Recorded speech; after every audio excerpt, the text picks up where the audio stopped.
And this is Tech Talk Radio. I'm Andy Taylor, and we have I'm Slick. Slick with us as well. How you doing today, Slick? Well, I'm over my second bout of the flu within the last 2 months. However, it was pretty bad. You were coughing up a storm. However, yeah, there's a new problem. Uh-oh. What is the new problem? There's a new old problem, actually. Uh-oh. So yesterday I reached over, I was putting away some of my computer equipment, notebook computer, power supply, all that kind of stuff. And I kind of leaned over, and then, dang it! Oh, yeah, that hurts. That's painful. Right there. Oh, that's back. Ow. Yeah, so lower back, or do you need me to send you like some Swedish massage woman named Helga? This? Yeah. Mm-hmm. Helga and her sister. And her sisters, yeah. Because that pain can always move from the back down to the back of the legs. That's how it works. It can move to all kinds of places. It's possible.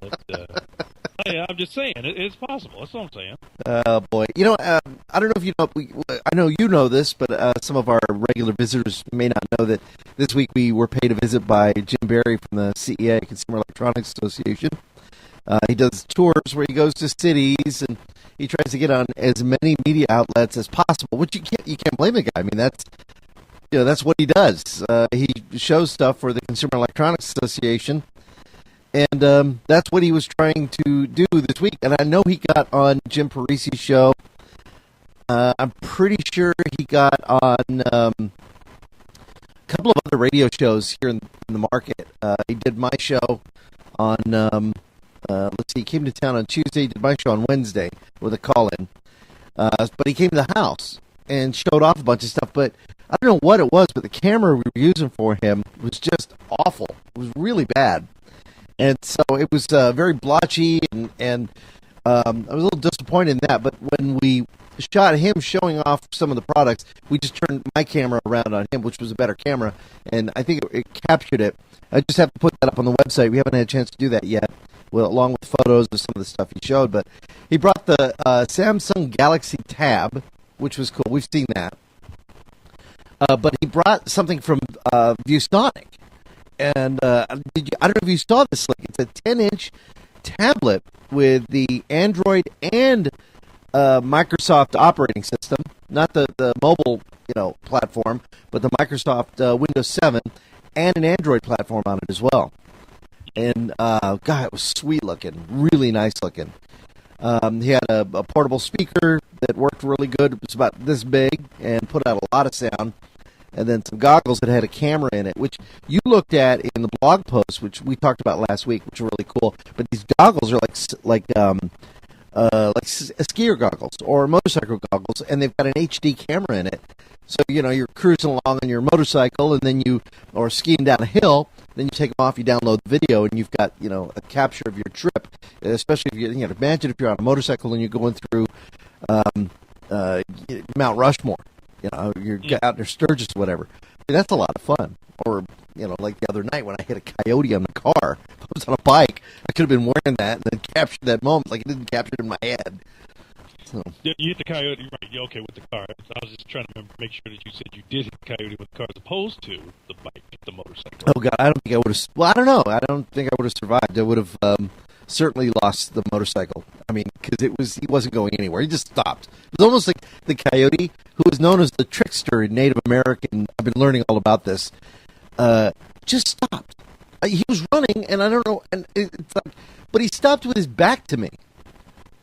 And I'm like, oh, no, don't do that. Oh. Too late. He steps out in the road and turns his backside to you. Yeah. I'm like, what are you doing? Maybe he's trying to commit suicide and send a message at the same time. Yeah, maybe that's it. I don't know. But it's an awful feeling. I felt terrible.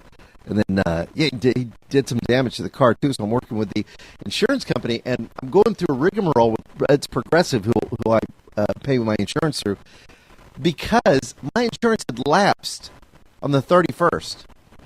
And I thought, oh, I better take care of that. I took care of that on, was it Sunday? Or maybe I even took care of it on Monday, and then the accident happened on Tuesday. So it's like in that period of time, there was one day, like maybe not even 24 hours from the time I had paid it to get in the accident. So they want to make sure that I didn't get in the accident and then pay my insurance. You know what I mean? Mm. So I'm like out there taking pictures, and Yeah. they're making me feel like I'm doing something bad. It was bad enough. Different angles, shooting a video. Yeah. This is where. And I don't want to gross anybody out, but when my boss got to work that morning, his dogs went nuts. They were like around the car. They could smell the coyote on the car. And they were like trying to get under the car and everything. I couldn't figure it out. Well, one of the pictures I had taken from the rear of the car, with a flash out towards the front of the car, and then another one from the front to the rear of the car, see if there was anything damaged underneath, because I have a couple idiot lights that are on the from the dashboard that are staying on. And it was pretty bad because on the transmission housing, it's kind of lodged in there, is a paw. That's just disgusting. It's like, I don't want to touch it. I don't want to go near it. No, you should leave it in there, because when they put the car up on the rack. Yeah, that's true. I guess he did hit a for real. That's a coyote. Yeah. And then now here's the interesting part for me. Who's going to take it out? Is it going to be the mechanic? Is it going to be the insurance guy? Is the mechanic guy going to leave it in there and go, "Hey man, it's not my job"? It's going to be the body shop guy, because it's certainly not going to be me. Not at all. My little coyote story. This was when I was working for Microsoft up on the southeast side of town. Driving down those roads where I guess the speed limit is 45 miles an hour, but it's such a long stretch, and I mean there's literally nobody on the stretch. You could do whatever the car can do, and I always think with some cars you need to just blow them out anyway, so to speak. Yeah. Sometimes it's good. No, I'm not saying regular. I'm just saying every so often just take them beyond whatever, go as fast as you can go. Right. So this particular Nissan Sentra, I took to 70 miles an hour. And I'm driving along and I'm listening to the radio and stuff, and I didn't even see the coyote. There was a bump. It was like, and I went over like a bump. Oh, yeah, that's what it feels like. I was like, what the? So I look in the rearview mirror, and I see, the body of, at first I thought it was a dog, but then I saw the coyote's mate come out from the road going, I guess you ain't going to be home for dinner. Oh. It's such a terrible feeling, especially if you see that, then you're suddenly like, oh man. Yeah. And I didn't, and I stopped looking at the rearview mirror at that point, because I didn't want to get the look from him or her where they go, I'm gonna get you. One of those. I know where you live. I got your plate. Yeah, I know you come back by here. I had posted the comment on Facebook, and had some great comments on there. Whoops, looks like I don't know if that's me or you. So like we lost an internet connection. It's not me, but it seems to be coming up on your screen. Interesting. It's the problem with the internet connection between you two. Hold on while we get the call back. So I don't know, is it going to hang up on you? Well, here's the problem. We have a call that's actually in effect, so that message, I don't know why that message is even showing up. Okay, it just went away, so I don't know what the heck that was. Maybe it's a coyote. Are you running multiple Skype conversations, contacts, calls? Do you have? I have a window open with Raven. Let me see here. Maybe that's it. Raven. Let's see. Did you pay for the Skype service where you could put in multiple? No, the group calling. Yeah. No, I haven't done that. I don't even know what it costs. I got the email this week that said I could try it for free if I wanted to, and then if you sign up this week, you could get a special price on it. I don't know what the benefit would be on that. I don't know. I imagine it could come in handy and be beneficial under some circumstances, maybe. Yeah, I guess it could. I don't know. It just seems. Whoops. Hold on, Slick. I moved you. Hold on. That's going to take a second here. All right. Let's see if I can get that reset up. So you're not supposed to... Oh, I think I may have just dropped you in the right place. Just be sure. Trickier than using the mouse things, huh? Yeah, it is. You just suddenly grab them, especially the mice that are on the keyboard for a laptop. It's the point. I don't know. I did you like the little rubber eraser ones, or do you like the touchpad? rubber eraser ones. Yeah, don't you remember those? I think Gateway used to use those, and it was like a little red, looks like a eraser that stuck out between the G and the H key. Remember those? Oh, you mean the stick on the IBM ThinkPads? The ThinkPads, that's it. I'm sorry. Yeah. I hate them things. Those are the dumbest stick. They just trying to save space. Those were stupid. I hated those. Well, the touchpad sometimes, though, would get a little tricky if you didn't have the driver loaded. Because people always thought when they'd reinstall their systems, oh, I don't need the touchpad driver because it worked. But if you didn't have the driver loaded, the sensitivities were all whacked out on it, and you could just brush against it and lose stuff. You'd be typing, and all of a sudden the keyboard could be affected by the typing, and it would disappear because the touchpad became active. I remember always having a problem with that. My favorite is still to this day. To this day, when it comes to notebooks, I'm used to touchpads, and touchpads are fine if they're of reasonable size. If they're like the large touchpads that you get on a MacBook Pro. Okay, outside of that, I like the trackballs. I've always liked the trackball on a notebook for me. Yeah. I you don't find too many. Them and keep them clean. They get dirty and stuff, but I love them. Well, you don't find too many of those anymore. Remember, you don't find any anymore. No. It's like mice with balls on them. They're out of here. Well, you could, I always like the idea of just taking a wireless mouse and hooking it up, or even just a wired USB mouse to the laptop whenever I'm working. If I've got the room for it, like if I'm sitting at a desk, and I'm taking my computer there to work, that works better. I mean, you travel a lot with your laptops. You have a mouse that you use rather than using the trackpad, right? Yeah, I use a wired laser mouse consistently. I've got it's the Logitech standard. I can't even think of the model of it. Let me see if I can turn this over without burning out my retinas. Oi! It's an old cheapie. It's a $40 Logitech laser wired mouse that just works very consistently and regularly fine for me. So that's why I got two of them, one for each notebook computer. And I chose the wired because sometimes wireless, depending on the model and the frequencies and all that kind of stuff, they've been. I've had some interference problems, so I just thought I'd get these two wired mice and just play it safe. Just do it that way. That's a good idea. Now I just took a pop into the chat room. I can't monitor it the whole time, but I noticed it, and I've noticed it on my end too, that it's a bit choppy. And I don't know if that's my upload. Or if it's just the way the system's working right now. It's cold. So maybe that's part of it. I don't know. I'm in the chat room now, but I'm not in the chat room off of our webpage, which is TechtalkRadio.com/live. I'm actually using something that's put together for us by USS Rover. Okay. I didn't get a chance to use that. What do you think?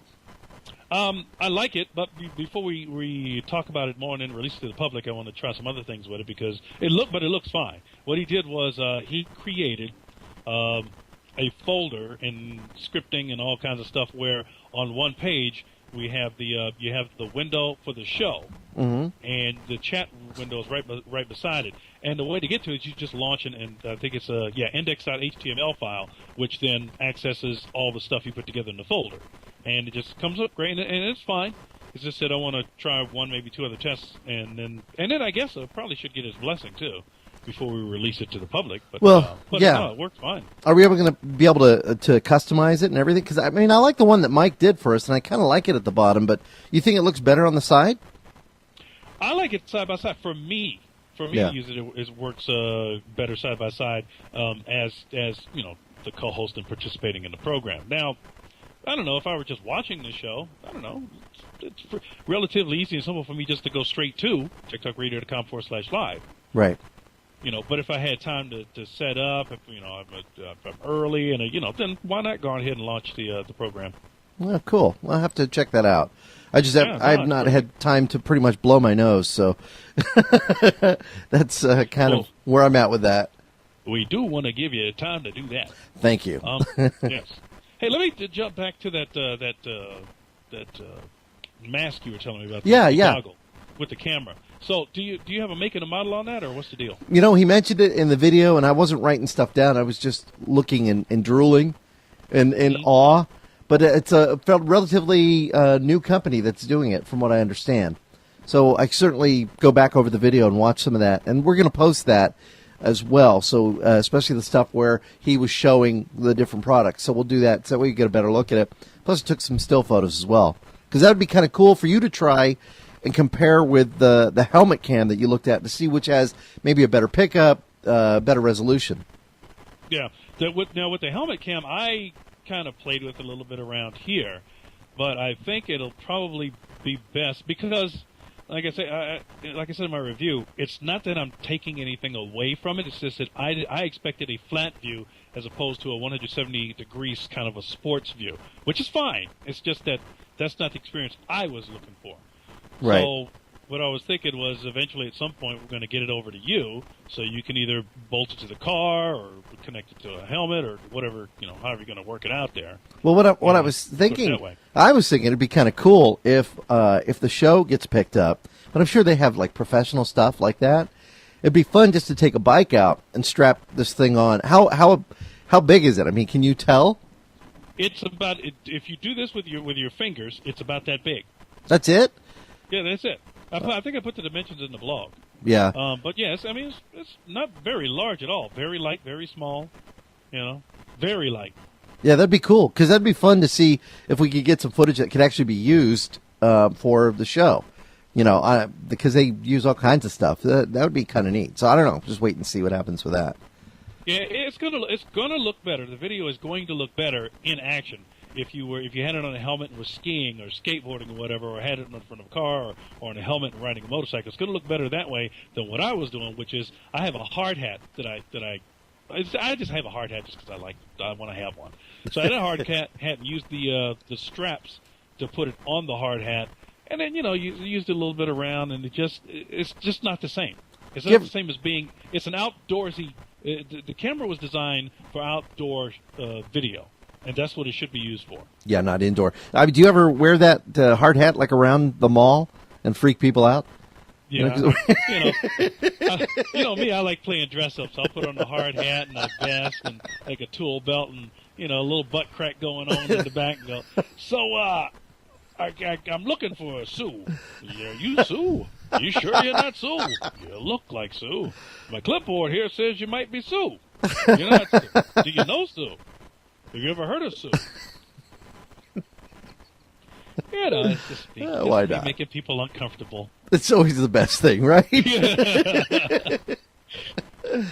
Oh wow, yeah. So no, Jim did show some pretty cool stuff. I kind of kick ourselves because we weren't able to go again this year, but we will definitely. And I promise Jim, we will definitely go next year. And whatever happens, we will be able to go. So it'll be a lot better. And then we can broadcast. And who knows what technology will be available then. We just all wear helmet cams through the whole thing. Broadcast live. There are a lot of the eyeglass cameras that have been out. Well, not a lot. I'm going to say it's got to be under 10, maybe under 5. But some of the ones that I've seen, I've tried to see if the company had them available for us and got no response. So just let them go. But they do exist. So if you're looking for like a sunglass or eyeglass cam, with like a little pinhole cam here or camera on the side or whatever, they do exist. You'll have to search for them. And we here at Tech Talk Radio cannot vouch for the quality because they haven't responded to our inquiries. So yeah, say that. Then we'll get a better view of how they work. No pun intended. Yeah.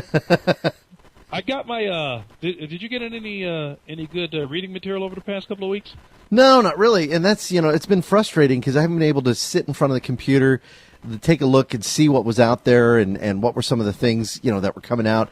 I mean, I just started looking at press releases again last night, getting ready for the show today, as far as what's coming out, and I'm blown away by how many tablets are coming onto the market.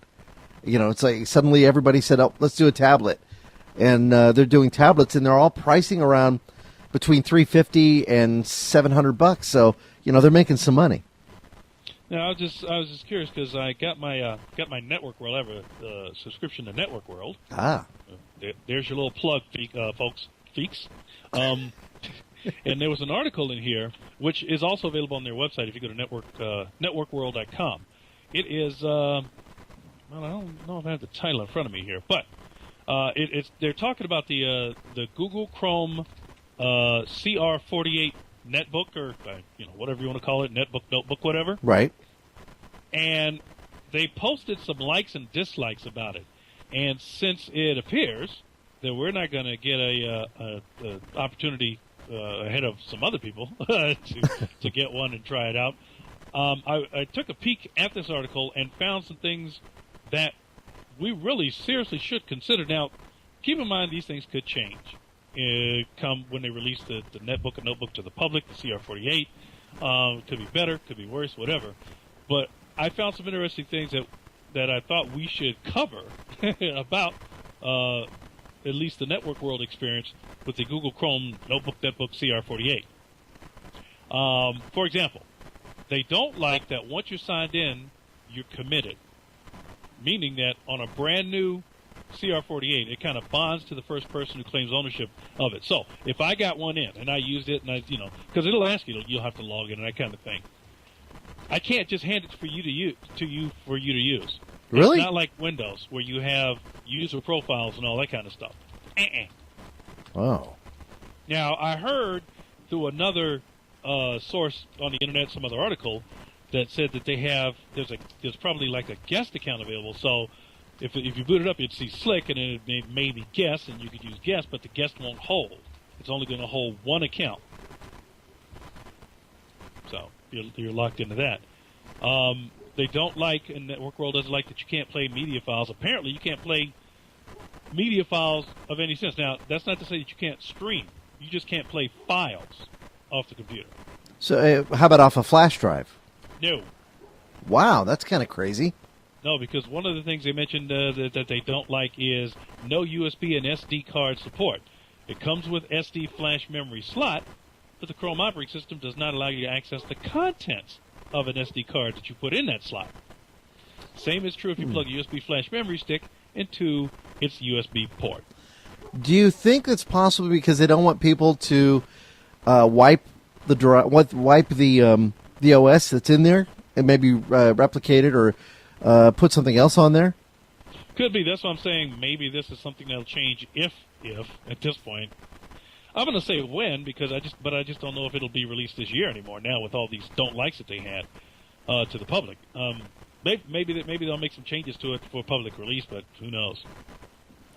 They said the touchpad was too wide, which I've kind of got a little bit of experience here with that on my Alienware notebook, but it's not that it's too wide. It's just that my touchpad is in the way of my palm rest and the keyboard. So when I wave my hand over the touchpad, it'll move the cursor. But they're saying that the touchpad on the Google Chrome notebook is too wide, and your palms will make contact with it, and then the cursor will just go all over the place. They don't like that there's no line-in audio connector. There's a pinhole microphone, which is above the screen to the left of the webcam, but there's no way to plug in like a headset with its own microphone. So you have to use whatever is there. Yeah. So if you're in a coffee shop or you're in a library, or people are asleep and you're trying to use a microphone, a headset with a microphone, right? To keep it down, you got to no good. You got to use the pinhole camera, which is about a good 3 feet away, maybe. Right. So. Not good. No Ethernet port, only Wi-Fi Verizon 3G modem that was available. And before you sign on, here was one of the other things. Before you sign on to take ownership of it, it requires that you take a snapshot. It requires that you take a snapshot. Right. You cannot redo or replace it with another shot later even. You can't. So it's a one-time deal. So it's like, make it look good because it's got to last. Why don't they just let you use your if you have a Google account, just let you use the picture you've already placed in your Google account, or maybe even upload a picture there. Maybe they'll when they release it to the public, maybe. But there were so many. For me, there were too many negatives in the Network World review of the current available Google Chrome Netbook Notebook. And I'm looking at it like, well, it's got to be a rock bottom price for me to buy this thing. Are they? Yeah, that's what I'm wondering. Are they even going to be for sale? Because right now they've just been giving them for people to use, right? Yeah, and apparently they're still giving them out. I thought maybe I had missed the mark on this, but apparently they're still, sending them out to people. So Who knows? Maybe this is a 1, 2, or 3 month rollout that they're doing. Well, it's they roll out to some, get some feedback, roll out to the next group, get some feedback, roll out to the next. I know that Dave Petrie, who is Double D, on our profile in our blog, he just put up a blog post as well. But he's got one, and he went through the application process and went through it. And I haven't really heard about his experiences so far on it. He said he's going to write some stuff on it. He was able to get one. I went through the application process and haven't gotten one. So, again, I don't know if suddenly one's going to appear, because that's what he did. He applied and suddenly it appeared on his doorstep. So there was no, massive email that said, hey, you've been selected. That's the way it worked for him. Right. So who knows? I mean, you might apply slick and suddenly, get approved, and just one day you'll have one on your doorstep. Yeah, no, I've applied. I applied the first day it was available. I thought I was one of the early inners, but apparently, maybe a lot of other people beat me to it. I don't know.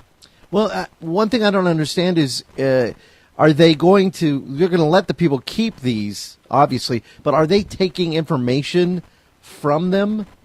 I mean, so obviously you would have to be connected to the net. You would have to be at a Wi-Fi when you fire the thing up, because it's going to send information back to Google that it's been received, etc. So is this something you have to always do? That's what I wonder. What do you mean by always do? My expectation is when I get the unit that they're going to be monitoring my usage of it so they can decide what to do in the next model. Well, yeah, and that's what I'm wondering. Is that what they're doing? So that means you have to have a Wi-Fi connection. You have to be near a Wi-Fi outlet. Because they're not going to give you, they're not going to give you an account with Verizon so you can use the 3G modem on it. Yeah, and I understand the Google's potential intent in regards to making it do some things and not do some things right now. I really do understand it. It's just that with that information getting out to the general public, like people like me, and I'm already starting to make up my mind, and I don't even have one, and they haven't even released one to the public. Well, have you looked at? Yeah, I'm just wondering. Have you looked at other reviews on that? That's the whole thing about reviews is you can see somebody at like Network World or PC Magazine that's going to poo-poo it, and yet somebody else that's an average user, might even be online, is going to say great things about it. So you got to take, okay, well, is this person saying it because they got it for free? They want to maintain a relationship with them, so they want to always get stuff. So it's hard as the public watches and listens and reads reviews to decide, where is this person coming from? Yeah. I didn't look at any other reviews. I was waiting until we were getting closer to the final release, and then I expected all the reviews to be rolling out for people going, hey, the Google Chrome Netbook is on its way. Here's what we found.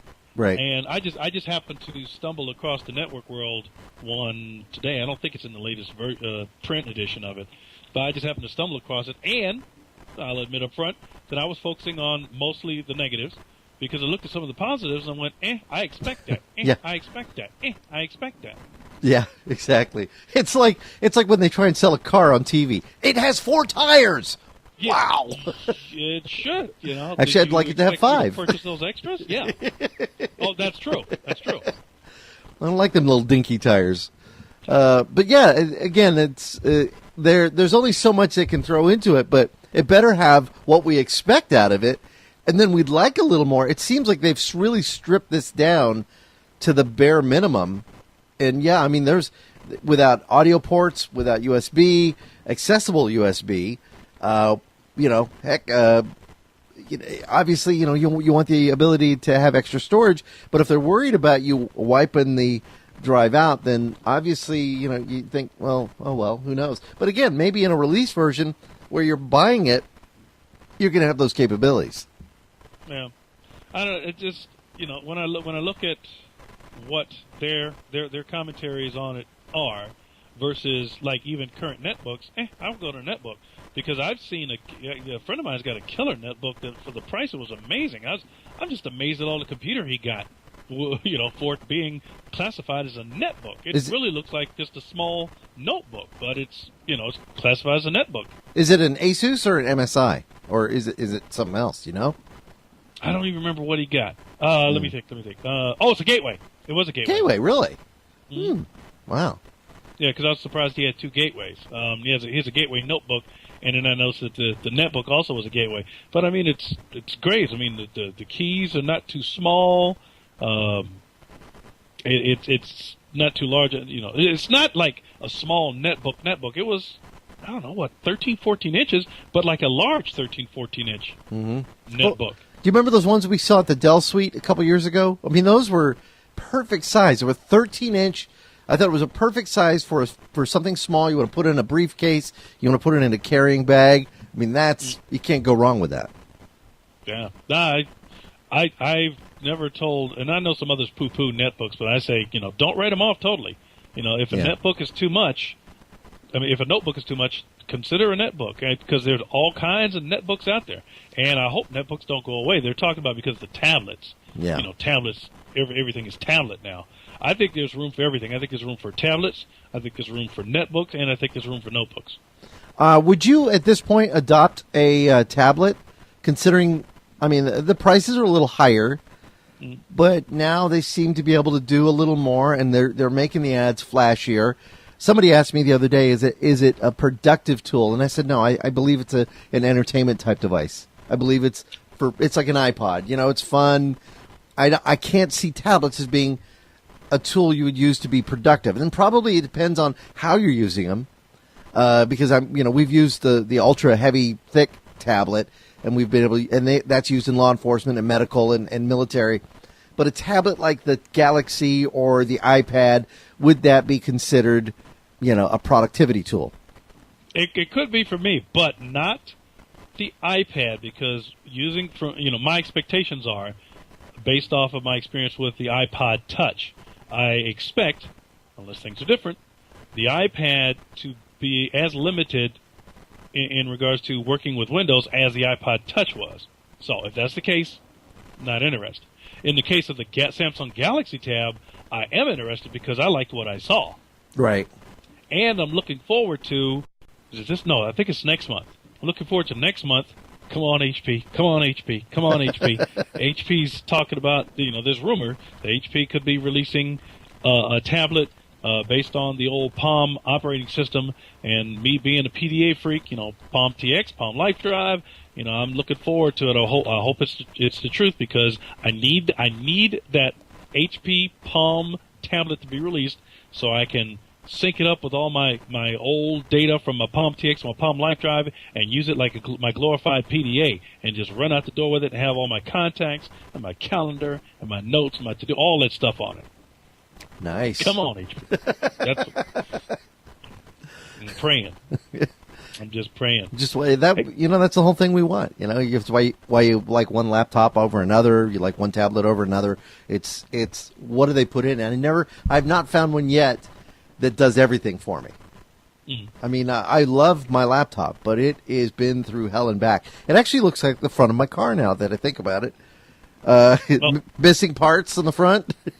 Yeah, the closest I've come to a tablet possibly being what I need, what I want, is that the Samsung Galaxy Tab, although there is one that was debuted at CES, but we're not going to really probably seriously hear about it until the end of the year. And I'm trying to remember, I think the company is NEC, and it's the dual tab, the dual screen tab.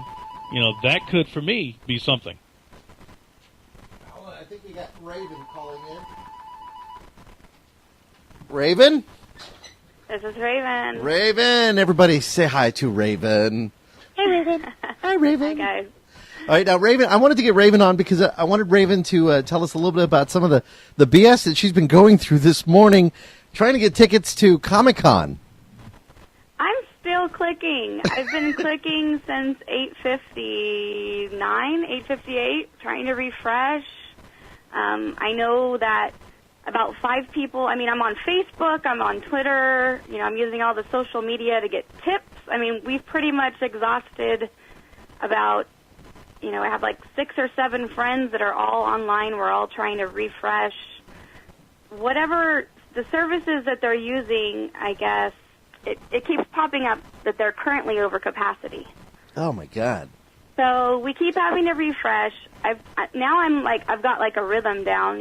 There's a a rhythm going on. We're trying different things. I've gotten to select tickets about 25 times now. And once I get to the select and I click next page, it just automatically kicks me over to we're currently over capacity. Now, how many tickets are they going to make available to this? Do you know? I'm not sure. I know that there are 4-day badges. The ones at the preview night have been sold out since last Comic-Con. They sold those while Comic-Con was going on, but you can no longer buy tickets there. I know I've been going since 1996, and we used to be able just to basically walk up to the registration window, here's my ID, here's my money, right. do my ticket right then. And it seems like since the big networks and things like that have started showing up at Comic-Con, it's been kind of a switch. It's been kind of everything's online, and I've never experienced this kind of difficulty getting tickets. This is the 4th time, I believe. I want to say maybe the 3rd time. I could be over-speaking there. But this is the 3rd or 4th time that the registration has been tried to get picked up. They tried it in August. They tried it again, I believe, November or December during the weekdays. People were taking days off of work to get tickets because it was a weekday. You can't sit there and click all day online at work, and most places are blocked anyway nowadays. I think you make a good point though, because the film film companies have come in, they bring the celebrities, and they don't bring like A-list or people or B-list, I should say. They're bringing their A-list celebrities. Yeah, I mean, last year we went last year. We went Friday and Saturday last year, and we saw all the people from True Blood. We saw there was tons of stuff about Saw. I don't know, Saw 5, Saw 6. I don't really watch the gory movies, but there were tons and tons of, celebrities, musicians, TV celebrities. I mean, all kinds of stuff was going on. Danny DeVito. I mean, I'm name-dropping now, but, all kinds of celebrities that were there. And it's really fun. It's a great event, but it's so frustrating for us that have been, going for years, and we enjoy the comic books and the industry, and, it's so frustrating trying to get tickets. I'm still clicking. I'm trying, once I get in to refresh that window, I've got 3 video, screens up, and it's so frustrating. Well, friends posting, I got in. Well, they've done a thing before, Raven, at CES, where if you've been years previous, you get pre-registration status. They should do the same thing with Comic-Con. I think that would be a great idea. I mean, like I said, we've been going since 1996. I think I missed 2 Comic-Cons somewhere in the 2000s, but, we've been going since then, and the way it's changed and it's grown is awesome. I mean, you see so much more now, so many more people dressed up with the cosplay and things like that, and it's really cool to go. But unfortunately, it's just really frustrating for those of us trying to get in and, refreshing and things like that. Now, Rover says to try clearing your cache or cookies, etc. Have you done that? I've done that. I've changed computers. I'm on my 3rd computer. Now I'm on the supercomputer. Oh, man. Thinking that maybe, Okay, we may have lost your call a little. Maybe that would help me. I've tried, clicking on their little link. I've tried refreshing the overcapacity. I have a couple other windows open, trying those. It doesn't seem to be working for me, but I know people are buying tickets. I just saw right now on the Comic-Con International on Facebook that they said they're going to keep it open, that they're sorry about the frustrations, that their process is really slow, but, right. Well, when they say they're over capacity, so they're not saying that they sold too many tickets. It's just their servers are just getting hit right now. Mm-hmm. But that's the problem that they've had. I know they've had this problem, and that's why this is the 3rd time they've tried it in the past. And I don't know if it's just the company they're using or, I mean, that's the first thing I would change if I'd had 2 failed attempts if I were the company. I'm using Earthlink. Right, exactly. All right, well, good luck with that. We got to, if worse comes to worse, Raven, we're trying to see if we can set up a broadcast from there this year. So, awesome. Since we missed CES, we figured Comic-Con would be the next best step, right? Definitely, exactly. So maybe we'll try that route, but you're going to keep trying. So I can picture Raven there tonight. Her hair's all messed up. She's got mascara running. I want to get in. I'm ready for a drink, and I haven't drank probably in 2 years. Well, good luck. Let us know how it goes. Thanks, I will. All right, guys. Bye-bye. I really want to go this year. More than anything, Slick, I want to be there. I imagine that at some point she's going to start clicking on the page and they're going to start playing like background music, and then one of them is going to be CeeLo. Forget you and forget all y'all too. You know. That would just be mean. Yeah, I was looking at the page. I was going to mention that, but since Raven went ahead and brought it up, I'm looking at the webpage. It says there will be no on-site registration for attendees, press, professionals, volunteers. Really? Wow. Everybody got to get in early, apparently. What else did I see about this? I was just looking out through some of the requirements. Yeah, I mean, like she said, you're not going to be able to show up and get any help. You have to bring a printout or something with you, or a letter. They used to do. Well, they're still doing on-site registration for CES, but not for Comic-Con, because I guess it's probably too hard to verify media and press at that late in the game with so many people converging upon that. I mean, it's got to be a daunting task for somebody. Yeah, at some point they just. They'll just have to. At some point they're gonna hurt their fan base, is what it's gonna say, and it'll turn out to be like just an industry event, right? So you can forget about the fans. Like I'm trying to think of some other conventions or something that went that way. I think there were one or two gaming conventions that started out that way. It started out as fan based and then became all industry based, and people just kind of lost it. I think it. Or E3 might have been one of those. Yeah, I was going to say E3. I don't want to lay the guilt at the door of the foot of E3 and then be wrong about it. But that's my first guess is E3 is one that happened.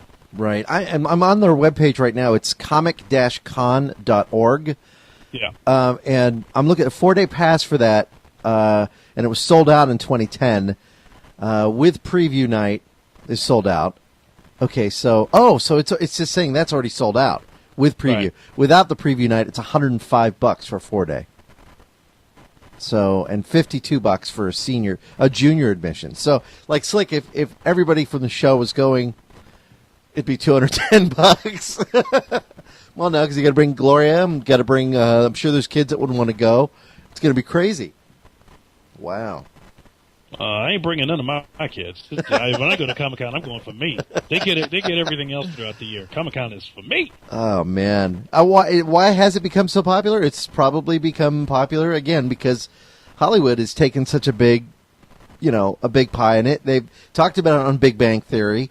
I think people want that portion of it. I mean, is it just comics? No, I don't think it's just comics anymore. No, not anymore. My buddy Mike, who directed Batman vs. Dracula and direct stuff, has actually spoken on a couple of the panels, and he just says it's because I haven't been. He said it's absolutely wild. It's mind blowing.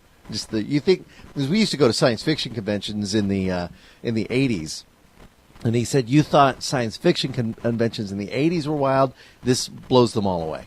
Just amazing. Yeah. So now, and this doesn't necessarily apply to people in maybe California and San Diego, but there are Comic-Cons throughout the country. Like we have one, it's a little one, it's not a big one, but the Tucson Comic-Con starting to pick up steam. It's like every year it gets bigger and bigger. Yeah. Now, not massively huge, but I'm just saying it's doing that slow growth thing, just like the San Diego Comic-Con did. So, patronize the ones in your state or nearby states or whatever, because you never know who might even be there and how big it'll get, and then you get to be a regular and help build on it, and they'll remember that you're a regular and you get more benefits, and so do that. I wonder whatever happened to the science fiction and fantasy conventions. I mean, did they become Comic-Con? Do they still do those even? They still do. I know we have a couple, like here in Tucson, we have a couple that did not die, and they're not huge, but they're not small either. We have a sci-fi, science fiction and fantasy, which the last one Will Wheaton came out to. Right, yeah.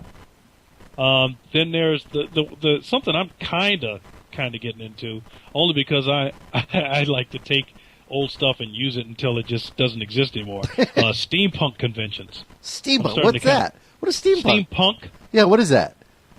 That's I don't know if I could properly describe it, but it's basically, think of it as technology based off of steam, based off of old westerns where you see the guy with a steam powered wheelchair and that kind of stuff.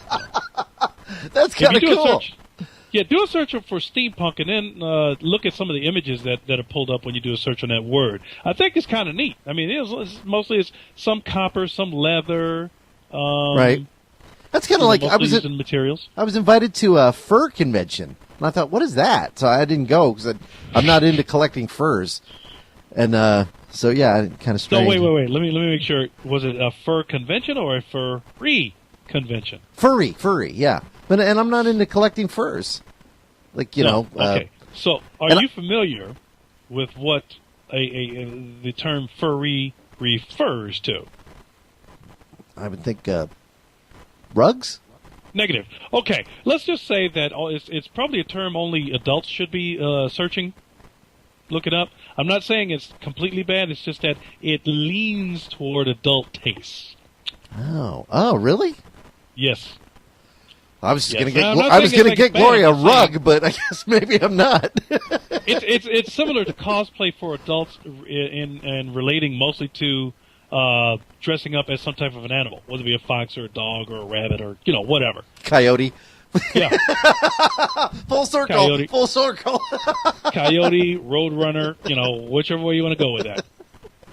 But it's mostly adults dressed in fur costumes that you would put fur on. Right.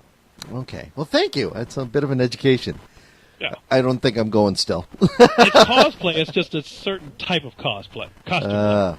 That's what that means. Is cos means costume. Costume play. All right.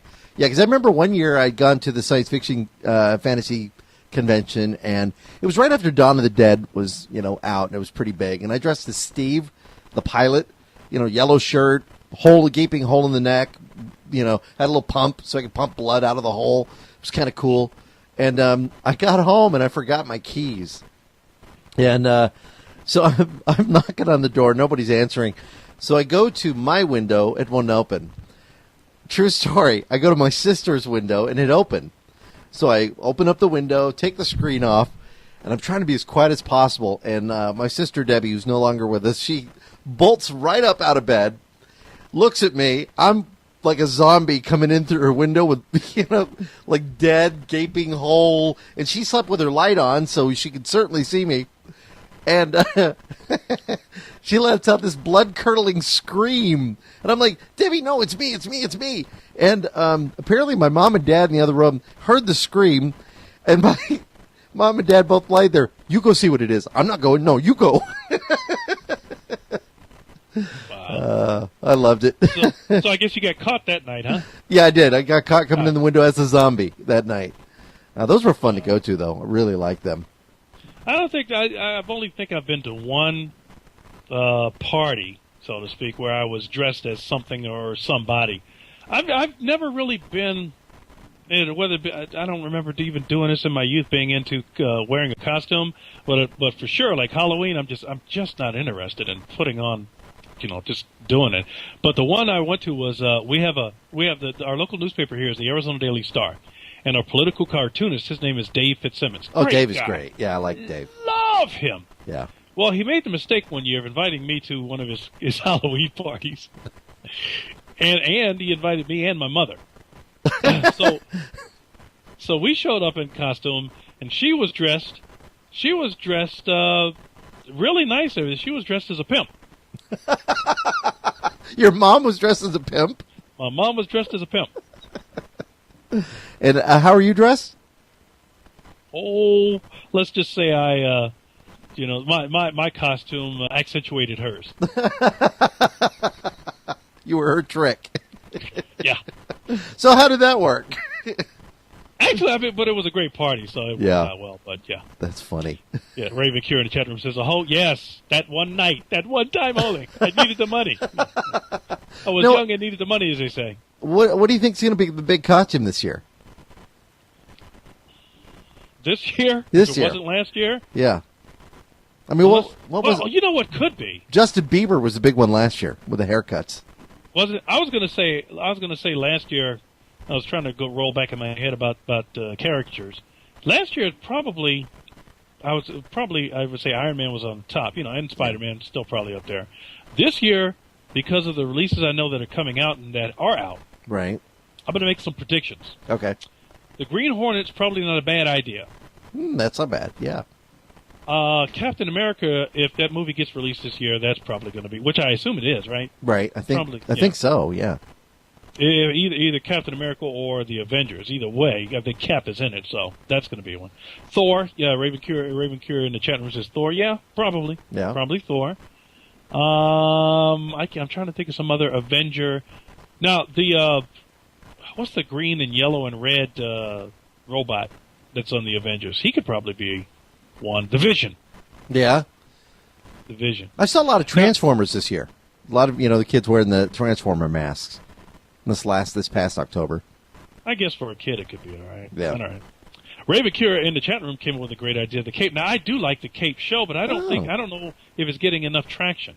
But I would go as the Cape.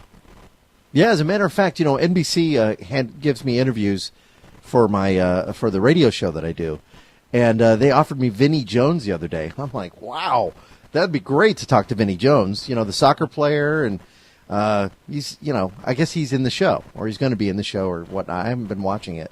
So again, see that's the whole point. I haven't been watching it. It just hasn't grabbed me. I've been burned out on superheroes on TV. I missed the past couple episodes, and the basic storyline, the basis of the characters and the game, I like it, but there's something about there's something just not strong about either the pacing or the way the story is playing out on screen or the lines. I like the character of Max Malini, I guess is the name of the character, the guy who runs the circus. I like him. Right. I like the actor that portrays him. I like the smaller guy who's like the strong fighter. He's a real short guy, like 3-4 feet tall. I like him. Do you think it has a little more staying power than say the family one that with Michael Chiklis? I think No Ordinary Family, I think is what you're speaking of. Yeah. I think No Ordinary Family is got more staying power because it's really based on a family. So they're going for kids through older adults. I mean, they're shooting for the whole gamut, the whole demographic with that. For the Cape, they're not so much. It's a little bit the demographic's a little more narrow. Right. So what I would hope, we'll see, but this didn't happen with Heroes either. If the Cape doesn't make it on NBC network, then I would hope they would seriously consider moving it to one of their cable or satellite channels, but who knows? Heroes was I thought, a great show. It just lost me after the third season. It didn't become a point. I was invested in the Heroes. I had to watch it because I had become invested in it. Yeah. Well, great cast, too. Yeah. And then there's still supposed to be somewhere down the road, supposed to be some kind of a wrap-up, whether it be a 1 or 2 hour movie or something to kind of, bring everything together. So I can wait for that if they're going to do it. I don't like to. I'm going to be just personally very disappointed if that's all there was. Just the Heroes just goes away and that's it. Yeah. I'm going to have a problem with that. Well, I think they should wrap it up. It would be it'd be kind of nice to tie it up from the beginning to the end, what's happened in between, how they've matured, what has happened in their lives. Have they continued? I don't know. It would be good. Yeah, they brought V back. I mean, if you're going to bring V back, for crying out loud, you got to wrap up Heroes. What do you think of V? Have you watched very many episodes? I've watched a couple, but it hasn't grabbed me. I can't watch V anymore. I mean, first it was the original V, and then they did some V movies, and then they tried to bring V back, and now they're trying to bring. This is like the third life of V, and I'm done. Yeah. Done. Like I can't. No, I can't do it. I still watch Bleep Your Father Says, or Bleep My Dad Says. I love that show. That's a good show. It's really. Yeah. I missed the last week's episode. Yeah, it's grown on me. Well written. Had Lee Majors on it. Yeah. Yeah, Lee Majors. See that because of that. Big Bang Theory was good. Was this a new one this week? I couldn't. It was. It was? Yeah, because I've missed some. I've missed some, and so sometimes I don't know. Well, maybe this is just one that I've missed before. Well, like I said, thankfully with the Big Bang Theory and some other shows, it's just that I'm focusing on the Big Bang Theory. Thankfully, they're available online. So if you miss them. Yeah. After a while, you can see the entire episode at CBS.com or wherever. Now, I got myself a Blu-ray player, and I heard. I'm trying to decide what would be the best movie to watch with it. Now, I've got Terminator 2, but and I put that in. It was like okay, but it's so dark anyways. I want to get one that really stands out. Not animation, people. What would be like the perfect movie for a Blu-ray player? And maybe one that has extras, because the player we got one, it was $94 at Walmart. It was a Sony. It has BD Live, has Wi-Fi capabilities on it. It has some other features. We can download Netflix and all that. It has an Ethernet port on it, so that's kind of neat. But I want to find the perfect Blu-ray movie, and what would be good for that. Tell you what, that's the right price, because that's when I bought my first DVD player, when it hit $99. Yeah. $99 is the right price point. Well, we needed one. We didn't have it, and I thought, well, this way we can play our old DVD movies, and then we have the capability for Blu-ray, and we have an internet connected. We basically have an internet connected television now, without spending $900 on an internet connected television. So it worked out pretty good. This might be something you may need to put up in the forum. Yeah, that's a good idea. Yeah. Because I can't think of anything. I mean, you're going to want to find a Blu-ray disc with, it does this and does that and does that and does this. Yeah. But you don't want to spend, a whole lot of money on that. I put it up on Twitter, but I don't know if I've had any responses yet. I haven't looked, so I'm just trying to figure out what would be the perfect movie to see on that. I thought of getting 2012, but I didn't really. The movie was okay in the theaters; it wasn't that great. And then I thought, well, how about something else? Again, it doesn't have to be all special effects. I like looking at, and see, I told somebody I was watching a movie in the Best Buy where we got the television, and I said the thing about that was the people looked like it looked like a film that was shot on high definition video. I mean, it looked really good. But he said you're not going to get that kind of quality unless you have a 240 hertz television. That's bigger than 42 inches, which is not what we have. Right. So we kind of saved in that route. We got one that's 1080p, but it'd be great to get one that we could really look like. Oh wow, that changes the feel of the film. Feels like you're really a part of it. Yeah, there are certain movies that as soon as I get my first Blu-ray player or whatever, I know I've already got certain movies on my personal list that I want to have on them. One of them I have to have on Blu-ray is because I've got it on DVD and it takes 2 DVDs for the movie. And I'm thinking if I get it on Blu-ray, then it won't be squeezed like they do the DVDs, and it'll have all the extra. I mean, it should at 25 gigabytes on the side on a layer. Right. Should be enough. And that is Patton. Ooh, that might be kind of neat. Because, I guess it's, what is it, a 2.5 hour movie, I guess, really, all together. And I don't mind swapping out the discs, but when it's on TV, I like to just put it on and let it roll. For me, it's like the Bible for me. Some people read the Bible, I watch Patton. Yeah, it's a great movie. I agree with the boy in a lot of ways. Plus, then they'll have all the extras on there, and you can see George C. Scott, and then they'll have the history of Patton and all the pictures and the video, and yeah, give me that one. That's the one I want. I want to see what this whole BD Live is about too. I'm late coming into this. This is the first time I've had my own personal Blu-ray to play around with, but people say you get added extras and the whole bit. So I don't know. I've got a couple of animated films. Disney used to send over Blu-ray discs all the time, and I've got a couple of those. But I want to see something with people, like, something along that line. Actually, that could be. I don't know. I'm just throwing this out here. I'm just guessing. Maybe I imagine Ghostbusters 1 and 2 should be on one Blu-ray disc. Ooh, that would be kind of cool. That was good, and the effects are probably going to look pretty good. It's a good choice. Yeah, I like that. How about Apocalypse Now? Apocalypse Now. I mean, it's okay for me. I don't. Yeah. That's not one of my biggies. Yeah. But then there are some other older ones. I mean, that aren't great movies. It's just that I got to have them on Blu-ray just to see if there's a difference. FM is one. Oh yeah. I got to have that one. That soundtrack would sound great. It was a great soundtrack. Linda Ronstadt and Steely Dan. That's a great idea. You have the movie on the Blu-ray disc as well as the soundtrack. Yeah, that'd be a good idea. Because they've been having problems with music, of course. So this would be a great way. Oh, yeah, you get the soundtrack here, and you get the movie, and you're still making money on a soundtrack. Instead of spending the $15 for the soundtrack, you get it included on the Blu-ray. It's a great idea. But then music departments start being affected. It's kind of the way it works. Yeah, but it's not like they're going to sell that many copies anymore anyway. So it's in their best interest to go ahead and license it, to the compilation. Be done with right. Somebody asked me. They said, "Well, can you get that kind of content online, Blu-ray content? Somebody posting online and all that stuff?" And I said, "Why would you want to? 25 gigabytes? You know how long it would take you to download, or 50 gigabytes? It doesn't make sense. I guess people will to save a few bucks, but to me, bandwidth is more important.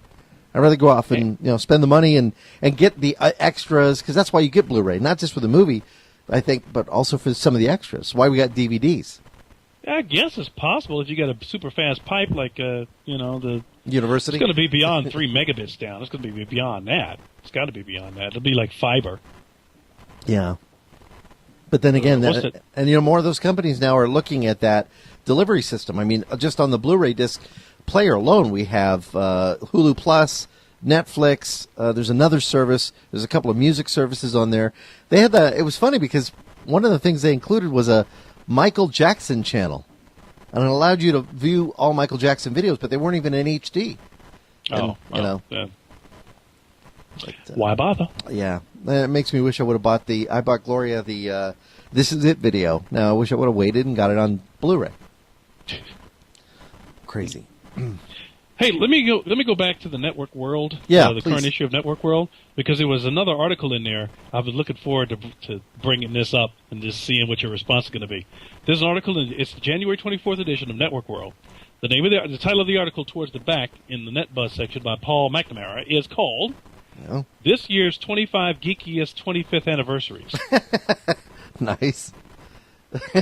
and I've rearranged some of it because he had some of it in the printed article. Then I went and read the article online, which it's networkworld.com. So if you want to go look at it, on the one online had even more, and I've kind of rearranged them so they kind of grouped in somewhat categories. So let me just throw some at you and just see what kind of responses I may or may not get from you. And you don't have to respond to all of them. Just okay. If there's something interests you, just go ahead and chime in. All right. Okay.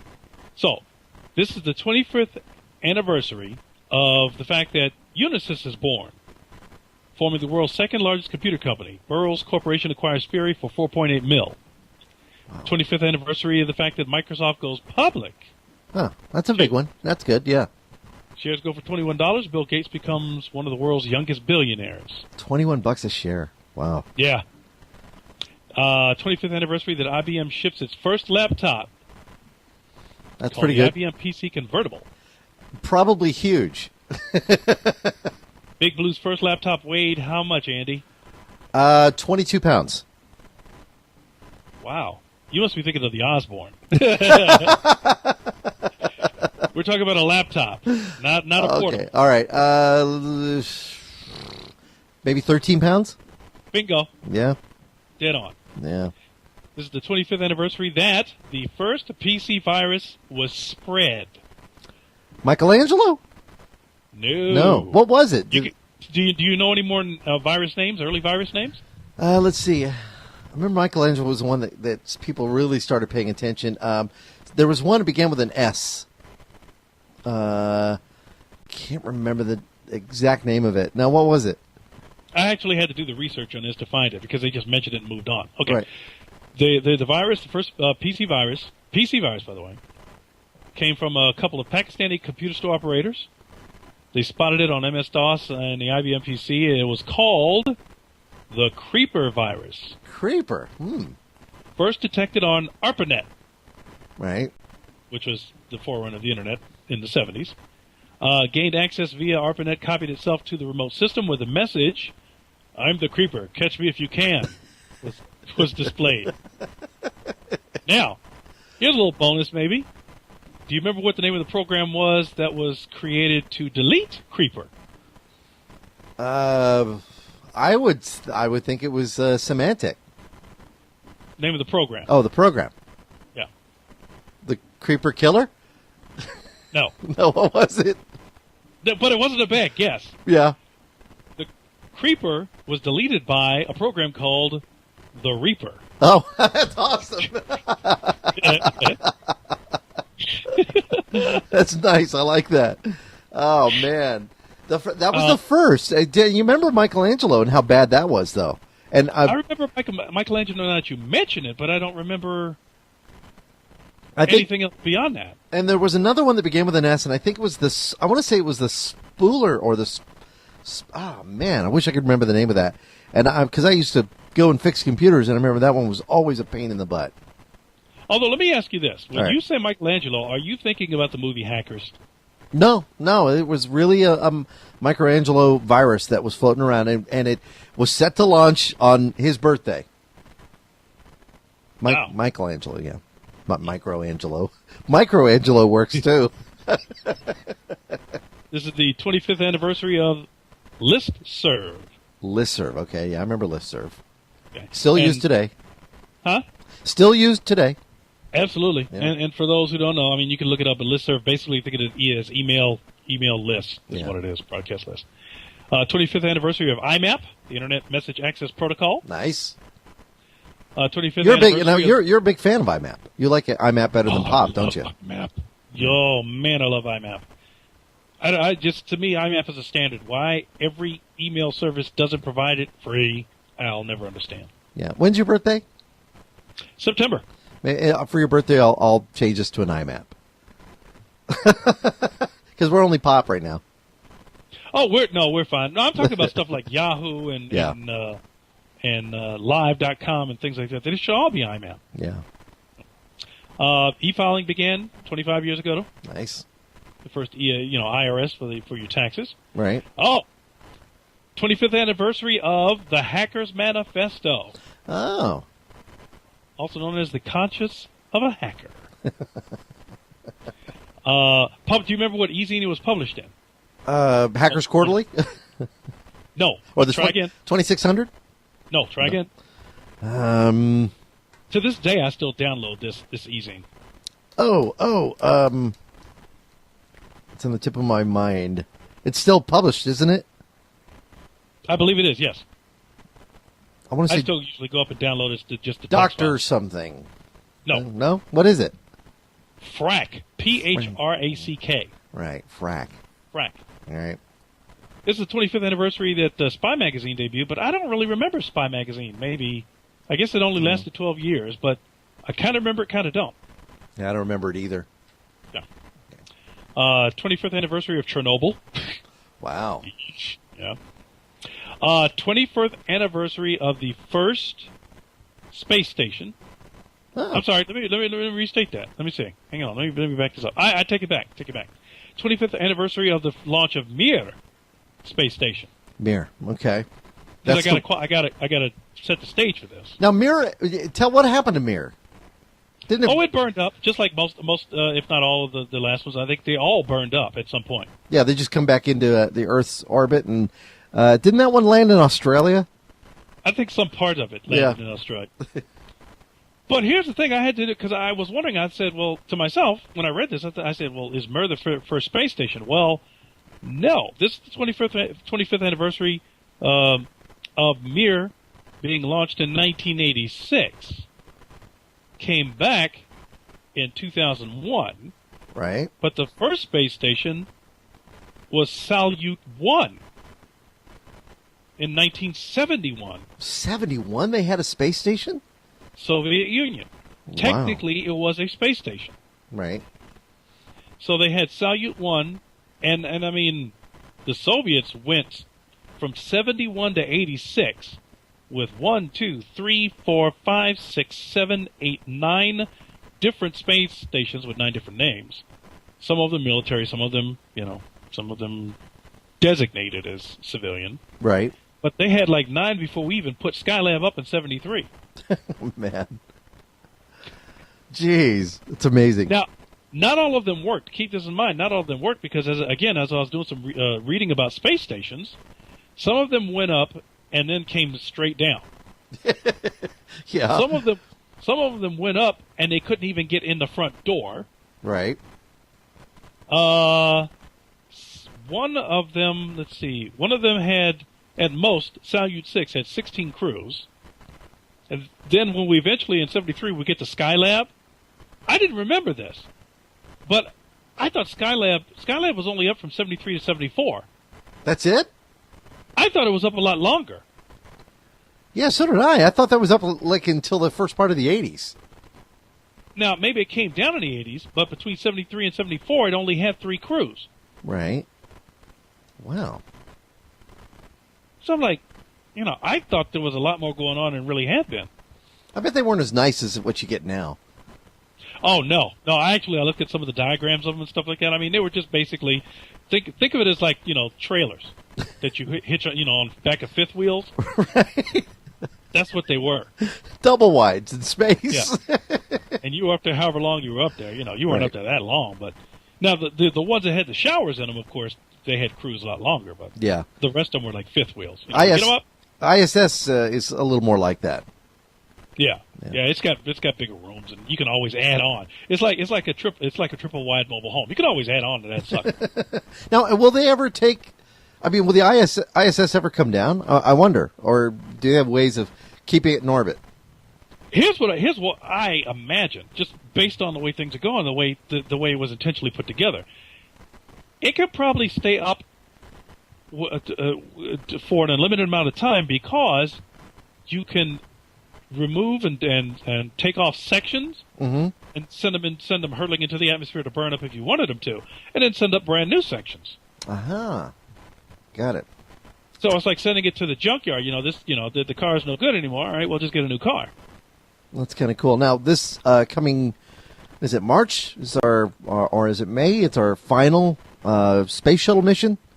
Yeah, at least until they come up with something else. Well, we're working on a rocket. We're working on just an old rocket like we used to have, instead of a re-entry vehicle. So I guess for the most part, we're going to be the world is going to be relying on the Soviets as well as maybe China and France, I guess, at some point, to get astronauts up and back. Don't know if I like that. Well, that's money and everything else. I mean, that's where we're headed. Right. Unless we start relegating a whole lot of money to this super big rocket that we're actually creating, and I imagine with this new rocket that the U.S. is going to be getting, the astronauts are going to be coming back. They're not going to be gliding back. They're going to be coming back like old school, like heat shields and all that kind of stuff. Oh my God! Really? Yeah. Splashdown. Yeah, it's not going to be a reusable device, a capsule or anything like that. It's going to be one up, one down. Right. So the Super Soaker 25th anniversary. Did you know about the history of the Super Soaker? No, I had no idea about this. Super Soaker It was celebration. developed by an aerospace engineer. Some guy in his home Really? was just goofing around with plastic PVC pipe and whatever. Came up with the Super Soaker, patented it in '86, and he's like a gazillion billionaire kind of thing. Yeah. But he's still an aerospace engineer. Wow, that's pretty cool. Super Soaker. The 25th anniversary of the first disposable camera by Fujifilm. Really? Yep. Wait, the first disposable camera? Disposable, yes. Wow. First disposable camera. It was only 25 years ago, but then how long after that our first digital camera? Because I remember don't have that, yeah. I remember having digital cameras in 89. I think I had my first digital camera. As I remember history, and my memory is based off of television, television shows, those history television shows. I believe that the first digital camera was black and white, for consumers. Yeah. And was created by Apple, or at least sold by Apple. Yeah, you might be right there. I think it might have been, or was it Kodak? Maybe it was developed by Kodak, sold by Apple. Okay, now I'm gonna look. now here's some other ones that I know you're probably really going to be excited about as I get to the next few here. All right. 25th anniversary of the television show The Wizard. The Wizard, really? Wow. Yeah. That's the one with the old guy, the Wizard. David Rappaport, 3 feet 11 inches tall. Right. Do you remember that show? No, now I don't. Because I was thinking Mr. Wizard is what I was thinking of. Yeah, no, I remember this one coming and going because it only lasted one season. Because the geeks and especially those who played Dungeons and Dragons, which I never played, I know they were really excited about that show. Right. So, let's see if you remember this. After midnight, on April 27th, a satellite television dealer hijacked HBO's satellite signal in order to broadcast a protest over the rates. Do you remember the name that this particular dealer used as he hijacked HBO? Crazy Eddie? I don't know. This was Captain Midnight. Captain Midnight. Yes, Captain Midnight. I do remember that now. That's funny. I remember nobody knew who he was, and it would seem like a long time for people to figure out who did it. But yeah, amazing. 25th anniversary of Star Trek IV: The Voyage Home. 25th anniversary of Ferris Bueller's Day Off. Oh, what a great movie. 25th anniversary of something I have never seen, and I guess I should see, but I really have no interest in seeing. But at some point, I got to watch it.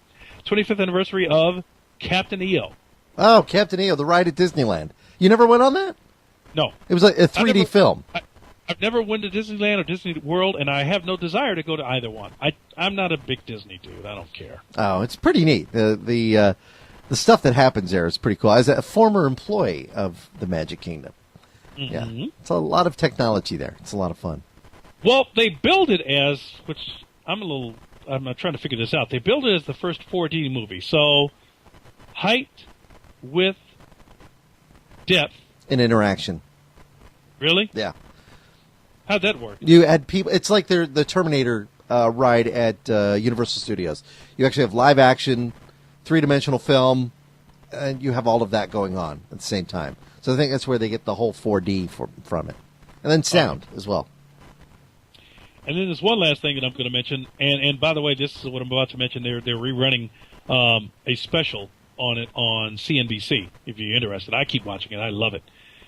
25th anniversary of the opening of Pixar Animation Studios. Oh, yeah. Have you watched any of the stuff about Disney that they've been showing? I've been trying to. That is good, as well as the ILM, and I think it's on Encore and On Demand. ILM behind Industrial Light and Magic, and they talk with John Lasseter, who went on to really pioneer a lot of the stuff at Pixar. But it's cool stuff. Yeah, Pixar Animation Studios purchased by Steve Jobs. He renamed it because it used to be the computer graphics division of Lucasfilm, and then he bought it and renamed it Pixar. Yeah, no, I like watching these shows because I don't know why, but for some reason I can't explain it. I am somewhat fascinated by the 9 old men that started that. Yeah, the 9 old men of animation from Disney, the guys who really knew animation and taught animation. Oh yeah. Especially when they got rid of hand-drawn animation at Disney. These guys were the guys that the upcoming animators looked to for knowledge and how to make it flowing, make it look like it was human, make it look real. Yeah. Those guys just amaze me. Yeah, yeah. They definitely. You're thinking of Ollie and those guys. Yeah, Frank and Ollie, who showed up in a couple of scenes, or at least one scene towards the end of The Incredibles. Remember the 2 old guys? Yeah. We were talking about nothing like the old school. Yep. Now, as I remember, Ollie Johnston, who was doing Frank's voice, because Frank had died at the time. Yeah. So somebody else had done Frank's voice, but Ollie did his own. Yeah. I just remember Frank and Ollie. That's all. I don't remember what their last names were. Ollie Johnston, but I don't remember Frank's last name. I mean, not right off the bat, but. But I know you like that kind of stuff too. Oh, I love that. I love that kind of stuff. It's just amazing, all the talent that goes into that. Okay. So some of the 25th geekiest anniversaries that it's pretty cool, and that's on Network World. Yeah, networkworld.com. That's cool. If you what I did was I just typed in the search 25 geekiest anniversaries, and it'll come up. Cool. Gonna check that one out. Other than that, I don't know about you, but it's just been kind of a slow week. Nothing really big to report. I do know, again, there's a company out there that created a new a new tablet. And again, we're starting to see more and more of these tablets coming out called Elocity. At least that's the name of the tablet. And it's put out by a company called Stream TV Networks. And you can get information about this. You can just go onto their website. Their website is for this, I believe it's the Elocity. Let me see. I have it. It's Elocity Now. ELOCITY now.com. And they had a 7-inch model, and now they're coming out with a 10-inch model, and it ships with Android 2.2, the OS. So a friend of mine said, "Well, do you have to have phone service to buy these?" And I said, "That's a good question. I'm not really sure of that. Since it's Android, do you actually have to purchase it and tie it to a phone service? Can you use it with Wi-Fi, etc.?" And I said, "I really don't know." Elocity, yeah. I have to look this up. The parent company is StreamTVNetworks.com. I believe that's it. Let me see if I can find some info on it. StreamTVNetworks.com, yeah. And features a DDR2, 512 megabytes, ships with Android 2.2, comes with 4 gig through 64 gig of flash memory. So, it looks like you can use it for other things as well, and has an 802.11 BGN with an internal antenna and Bluetooth as well, and an HDMI output. So, price-wise, though, that's what scares me. 4 gigabyte units priced at about $399, 32 gigabytes at $599, and 64 gigabytes at $700. It's a lot to plop down. Looks cute. I'm looking for the technical specs here. Here we go. All right, let me see. So how big is this thing? Okay, 8 inches by 5. Mm-hmm. It's 8 by. It's almost 8 by 5 by 5. Almost, yeah. So if you got 8, okay, that's like a notepad. That's like the 5 by 8 5 by 8 notepad. I did ask Jim when he was here after we looked at the ViewSonic one. I said, "Whatever happened to Arcos?" Remember, I was a huge fan of Arcos. Yeah, always had been a huge fan. I thought they made great products. Little TV players. Both of mine are dead now. But what happened? The drives died on them, and they're not standard drives, so you can't just replace them. So the screens still work, but the drives die, so you can't store anything on them. So they're kind of pointless right now. But I asked him, I said, they looked like they would have been at the forefront of the tablet business. And, we just kind of talked about the fact that they kind of dropped the ball on it. They really could have been had they really pushed ahead and got their name out there a little more. They got into retail, and you could still find their products in retail, but they could have certainly done a lot more with it. Yeah. I'm trying to remember. What's the name of the company again? As it went in one ear and out the other. It's amazing. StreamTVNetworks.com. I've got that one. Arcos. Arcos, the one that we're so fans of. Yeah, ARCHOS.com, I believe. They were a French company. Yeah, I just wanted to see what their status might be, if anybody. I'm just doing a quick search. Yeah, and I looked up the first digital camera. Yeah. And it says here that in 1991, Kodak released the first professional digital camera system aimed at photojournalists. Now that's from inventors.about.com. But I don't know. Steve, an engineer with Kodak, says that he put out the first digital camera in 1975. But also, again, Kodak was at kind of the forefront of it. But if you looked at the thing, you'd be thinking, okay, this is nothing you carried around. Oh yeah, no. Yeah. We're talking about a portable digital camera. That's probably different. Yeah. Man. Yeah, but you're right. There was really nothing else going on this week. I found some stuff. The one thing that did catch my attention, I guess sometimes we really don't think about it, and we should, and then until something like this pops up in the news or something like that. But nothing is ever secure. Nothing is ever secure. Nothing is ever secure. This is a story I got from the Wall Street Journal. All right. We should not be surprised, but at the same time, we are. And I'll paraphrase some of the stuff in the story. Hackers have repeatedly penetrated the computer network of the company that runs the NASDAQ stock market. Oh. During the past year. Set off alarms because apparently the exchanges, this exchange and probably the others, also play critical roles, probably much more critical roles than we realize in regards to the world. Critical roles like right up there like air traffic control, basic infrastructure, stuff like that. Because apparently there was a little blurb in here that I don't remember there officially being an announcement that hackers have disrupted software related to the U.S. electrical grid, but apparently they have. Oh. Not good. Yeah. Not good at all. Of course, a spokesman for NASDAQ declined to comment. Nice. But it's so serious that the Secret Service and the FBI have decided need to get involved in this. Yeah, why not? Into something like this. I'm like, man. And a former computer security official at the World Bank is saying that advanced hackers worldwide are increasingly targeting financial institutions, especially those involved in trading. It's all about money, man. Yeah, I guess. You have to wonder if some of the terrorist organizations out there are going to be looking to bring on people who would be responsible for this. So, number one, you could create, obviously, terroristic attacks against the money chain, but also fund, with the capture of some of that money, fund some of the other things that they'd want to do. Yeah, I expect it would be. I mean, because there have been, I don't know if there have been any official reports, but there have been some theories that, like with the mafia and gangs and stuff like that, that they've been recruiting tech-savvy people to work for them.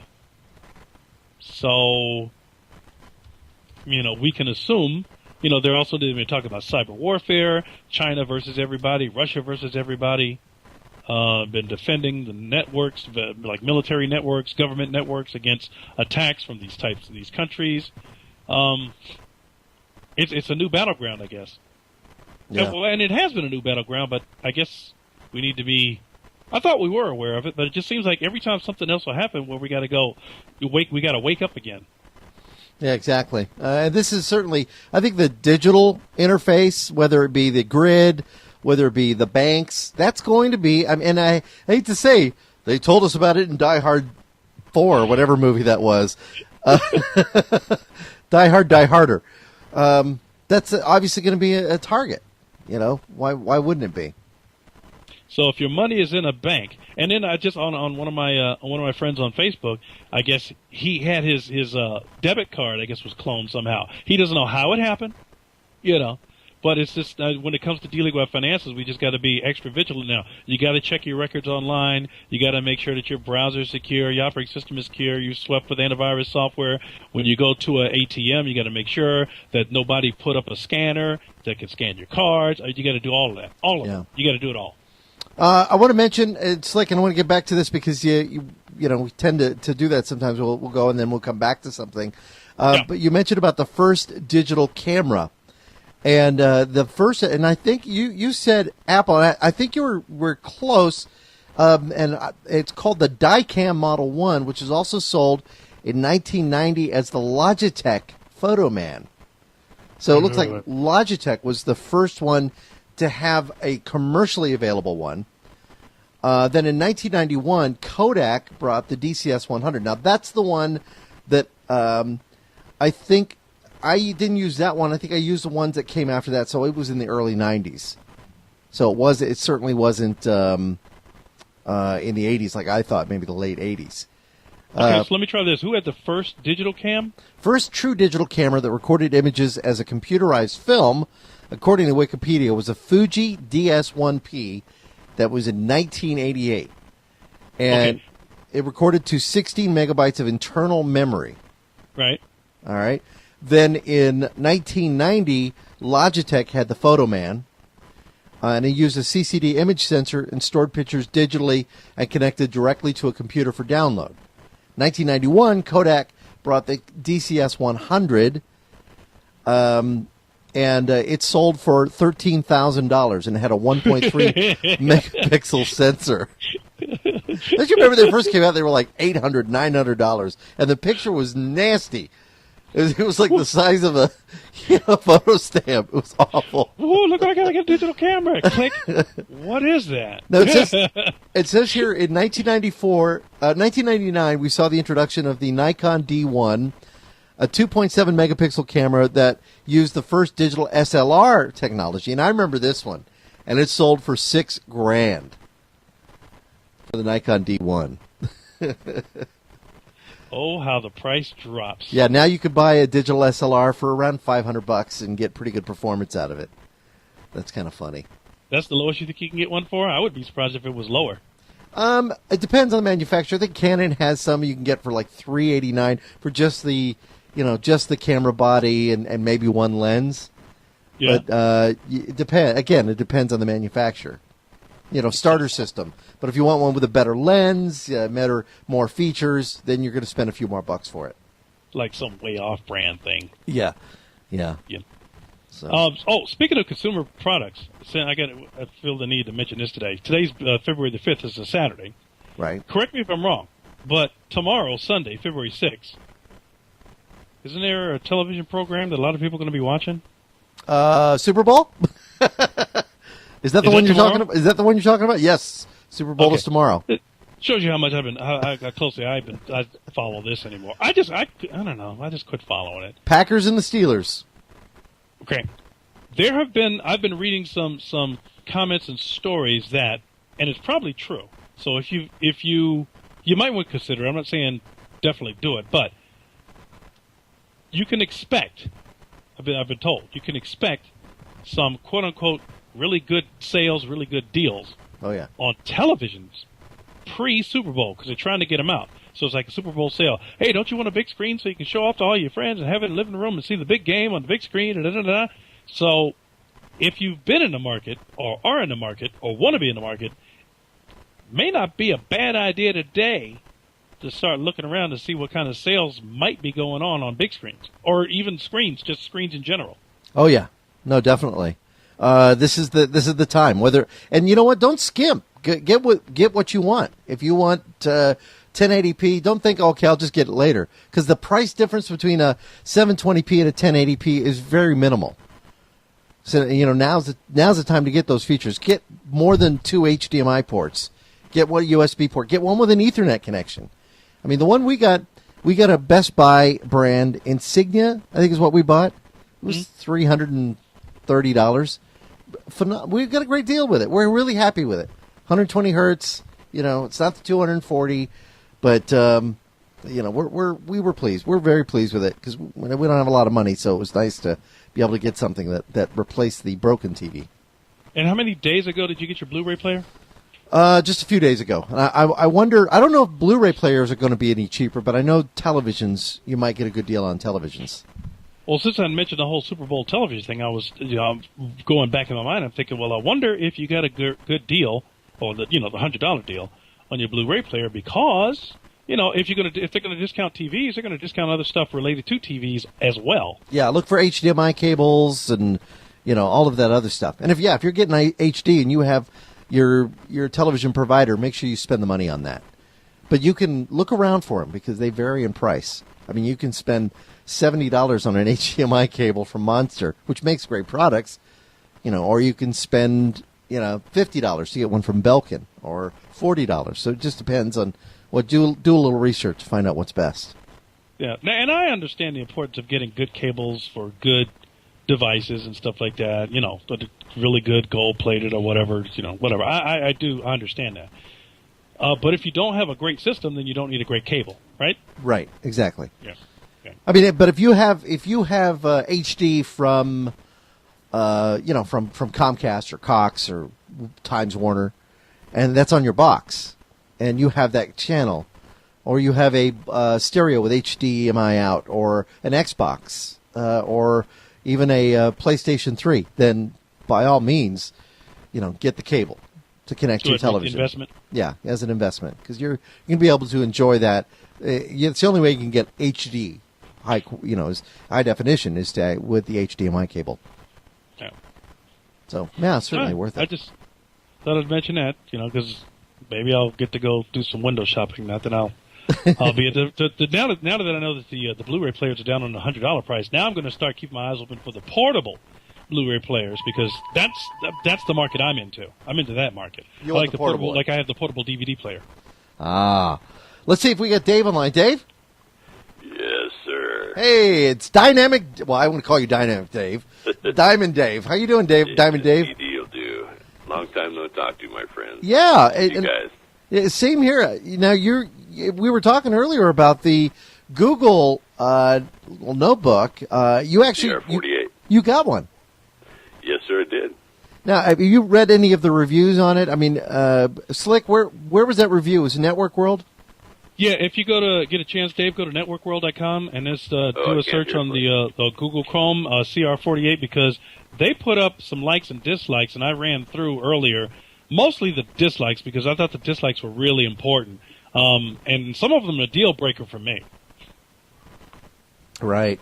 Well, what do you think, Dave? Well, I have not looked a lot of the reviews. I've mostly been, flying in the Google forum, talking about the experiences that I've had with it, and looking forward to some of the next steps that are coming out, like when they activate the SD card that has a slot here and the USB slot, so we can have some local storage. But I got to tell you, really, the future is going to be everything in the cloud. So, get ready for it now. I can see how the technology can work with Microsoft Office going to the cloud, with Google Docs already been there, showing that it works. Being able to do storage, Amazon stores, petabytes of information for businesses around the world now.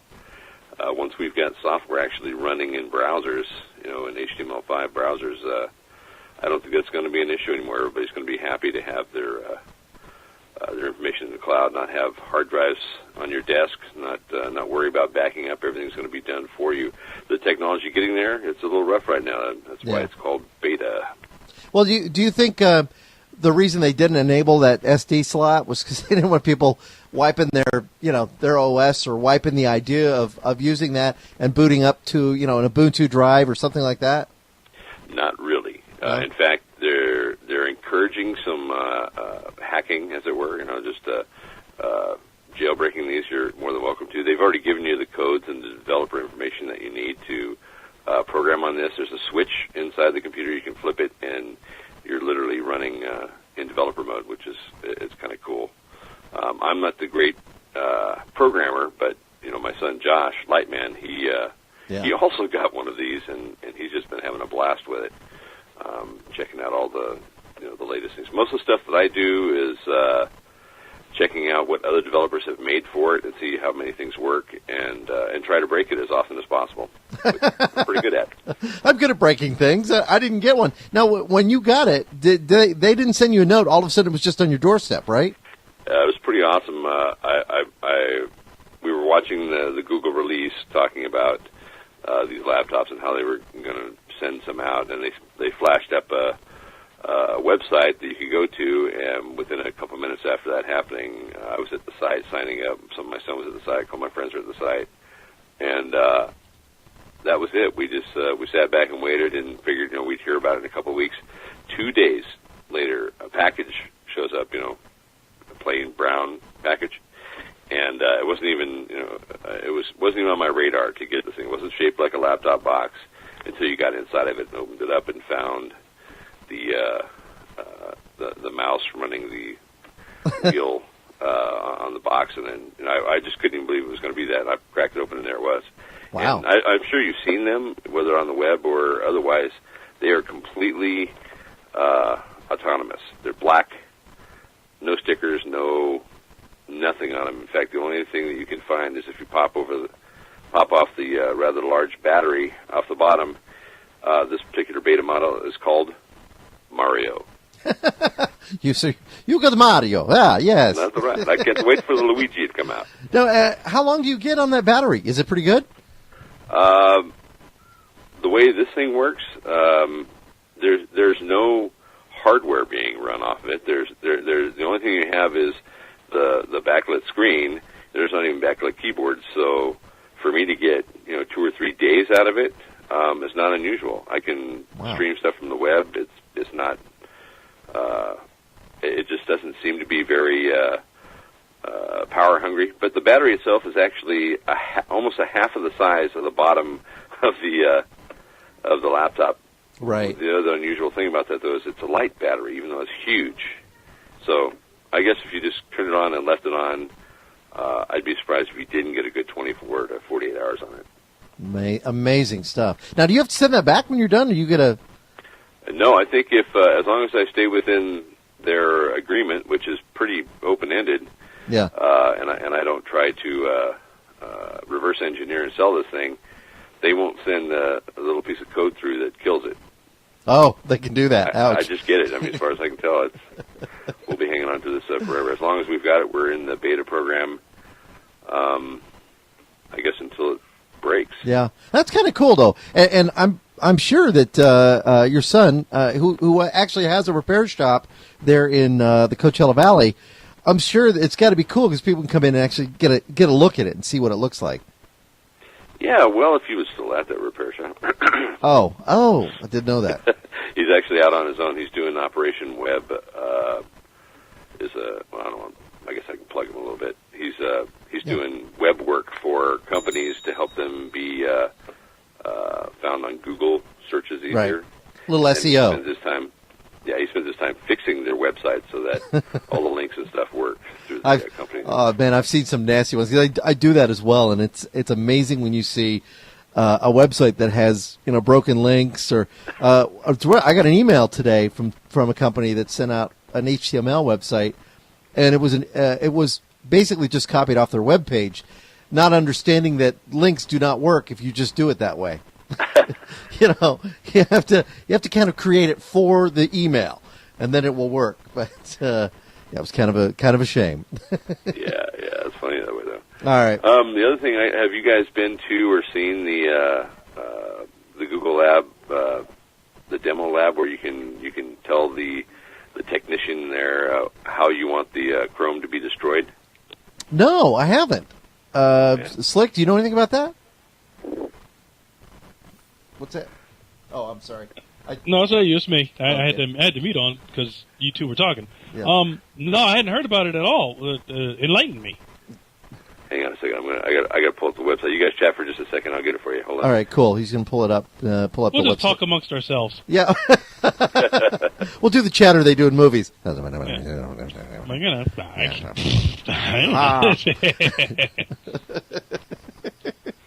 Okay, the site is google.com/Chrome OS right /Demolab, DEMOLABE. And what is it for?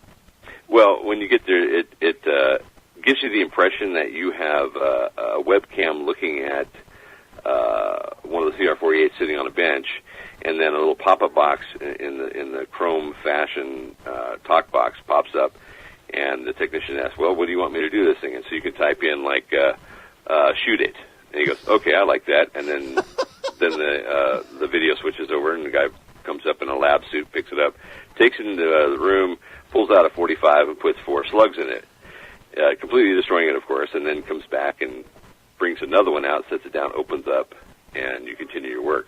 Oh, I like it. You can it. tell them to blow it up. You can tell them to drag it. You can tell them to, ninja style, and they've been pretty creative in creating, of course, pre-creating all these videos that show the destruction of that. All that being said, it is to demonstrate the fact that it's not the machine anymore that you have to worry about. If you destroy, lose, drop, whatever your Google machine or whatever you're having when you're using the Google services, you get a new one, you open it up, you press the button, you log on with your logon. Everything is still there instantly. You're not reloading software. You're not looking for your lost documents or trying to figure out what you're going to be able to get off your old drive. It's instant use, and that's the whole idea behind it. I've kind of seen that with some of the Android devices, where when I log into my Google, all of my contacts are imported into my contact manager, everything, and I've kind of liked that. I like that aspect of it. Yeah, that is kind of, like I said, where we're headed, one way or another. Mm-hmm. I know. What was that address again? 'Cause I'm putting it in the in the chat room right now. It's kind of like subservient chicken. I mean, it serves a purpose. Yeah. I mean, it's a great laugh, but at the same time, you begin to understand pretty graphically that all of your digital world is protected and available to you instantaneous anywhere. Right. As long as you can log on to a Google account, you have access to everything that you own, have, whatever. That makes it nice. So what else is going on with you?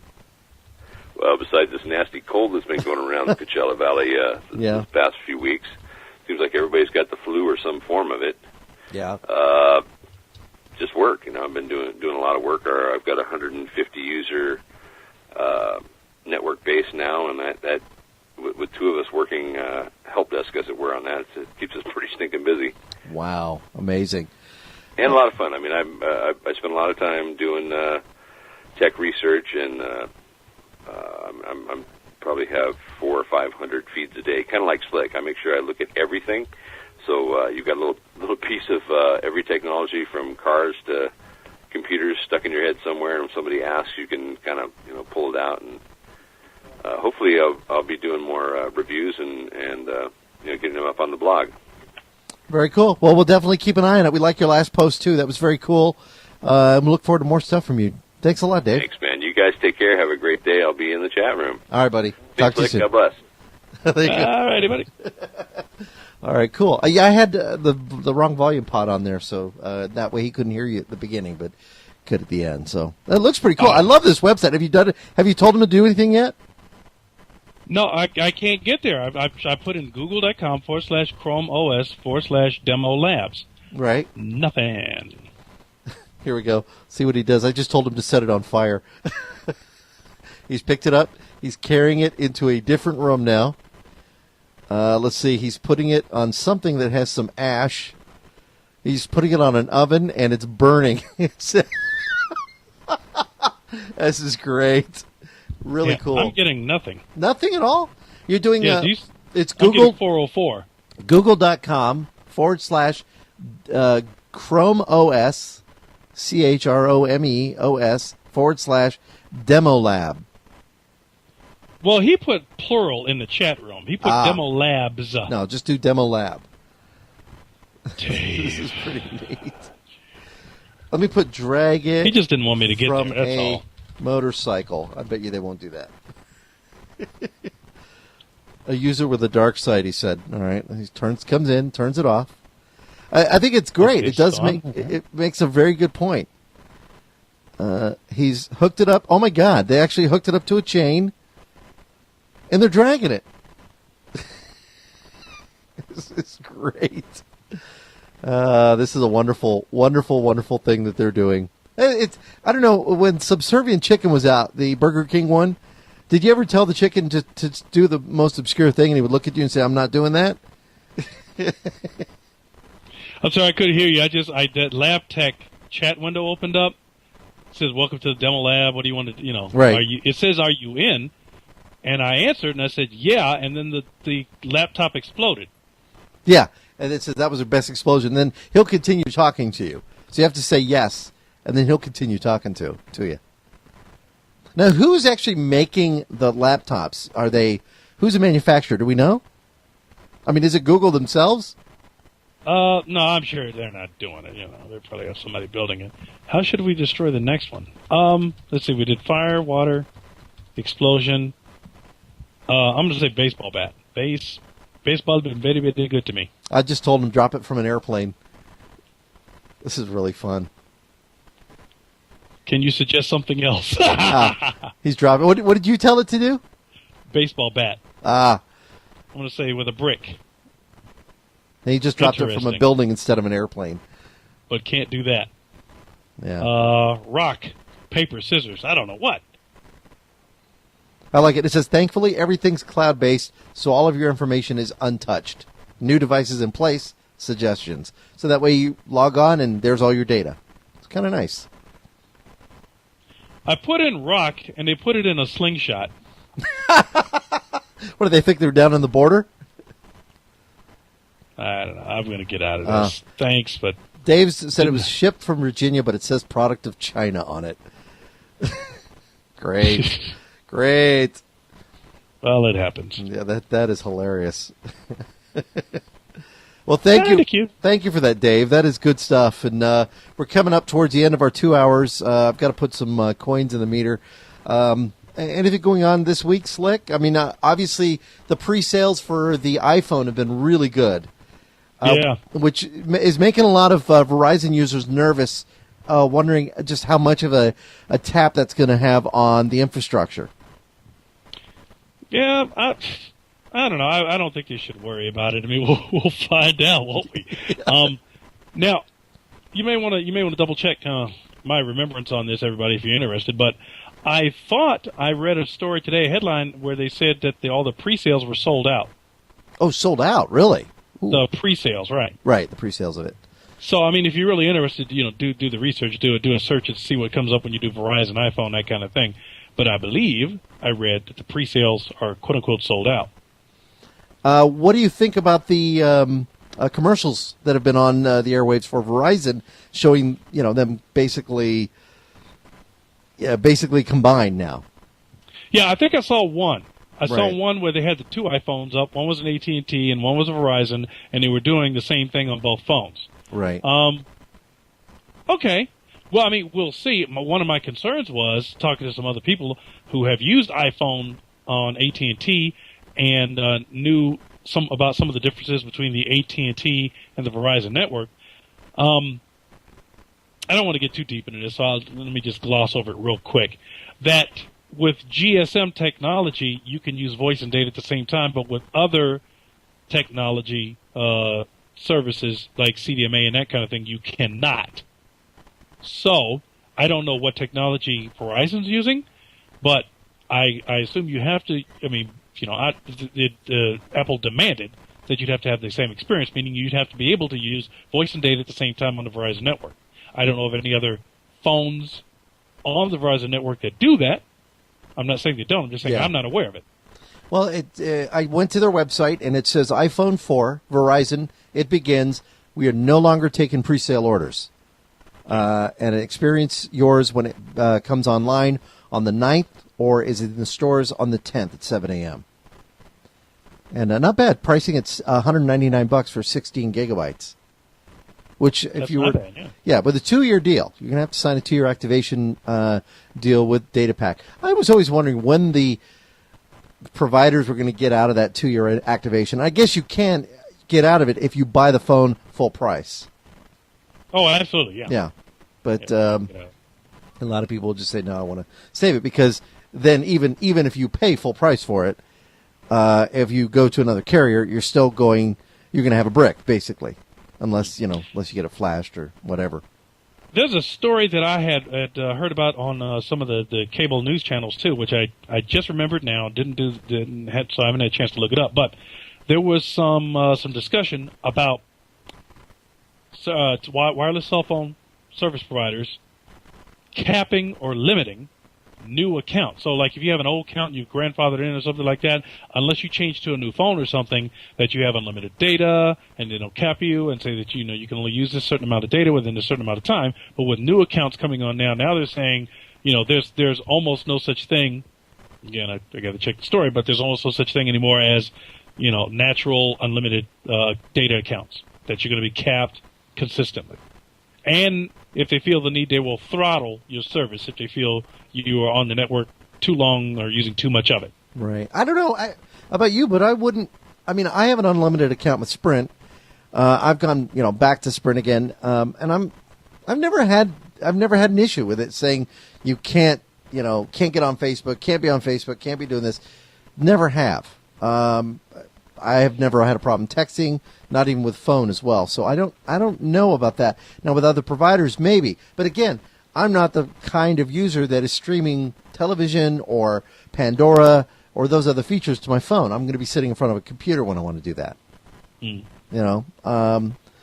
Some people are heavy-duty users, and when they pay for it, they expect to be able to use, heavy-duty use, heavy-duty plan. If they're paying, I don't know, I'm just going to throw it out there. Let's say it's $100 a month, for all voice and all the voice and all the data you can eat. And if it looks that that's what they're paying for, they're going to expect that. If they know the service is going to get throttled, or limited on the data amount and capped and stuff like that, they're not going to be happy. I wouldn't be happy. As long as I know up front what I'm paying for. Right. I hate the fact that the bill's just so high. $300. I'm sorry, $169 a month is what I'm paying for 4 phones, unlimited text, unlimited web. I know people will say, "Oh, that's not that high," but $169 is a lot of money. That'll buy a lot of groceries. That'll pay for the electric bill, and can pay for, in some cases, a car payment. And that's being used for a phone. It seems a little. Wow. I'm going to be one of those people that also say to you, "God, it doesn't seem so bad." I mean, because I'm looking at it from the standpoint of $100 a month for one person, unlimited data, unlimited voice.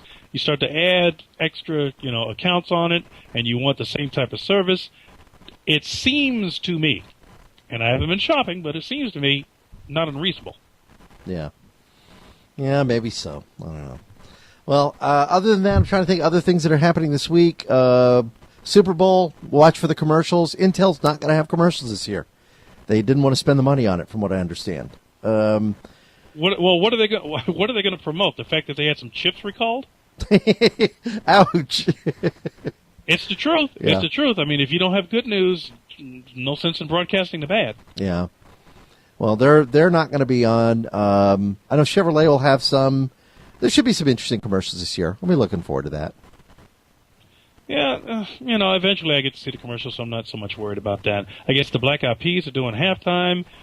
There was some discussion about who's singing the national anthem. Have you heard anything about that? Yeah, the girl from Glee. One of the leads from Glee is doing it. So that'll be kind of neat. I don't know what the big deal was, but they were meant, it just came up in conversation on one of the television shows, and I went, all right, I didn't hear a name, so it must be just somebody. So. And anything related to Glee, I'm just not interested in anyway. No? You haven't watched it? I've never watched it. I watched one episode, and I was like, this ain't bad a show, if that's good English. I can't that's a redneck Glee, Yoda. This ain't bad a show. I was Glee, so I don't need to watch it on TV. I was in all the shows in school and everything all the time. So. Oh man. All right, well, Slick, thanks for joining us. We will talk to you again next Saturday, same place, same time. Well, hopefully, maybe we'll work it out next Saturday. We can arrange transportation. We'll get it all set up, and you can come out here in the studio. Will you make coffee? I'll make coffee, and Gloria will make some buns. I love Gloria's buns. That. Hey, no. Not to say that the other buns are not bad. That's not what I'm saying either. I like all her buns, but I like the. But okay. Here we watch Slick dig. Network World, the new edition is out. Did you see that? Right, I'll be doing this. A magazine. How about that? Hey, I'm going to ask the people at AT&T if we can hold on to the MiFi for another week too. So we'll have to find a way to get this to you so you can play with it. All right? Yay! Okay, Yay. cool. All right, well, give me a buzz later on today, and we'll try and arrange that so you can have it for a week to try it out in Picture Rocks. Okay. Okay. All right, buddy. We'll talk to you soon. Right. And there you go. There's another Tech Talk Radio broadcast. I'm Andy Taylor. I'm Slick. And you have yourselves a wonderful day. Thank you.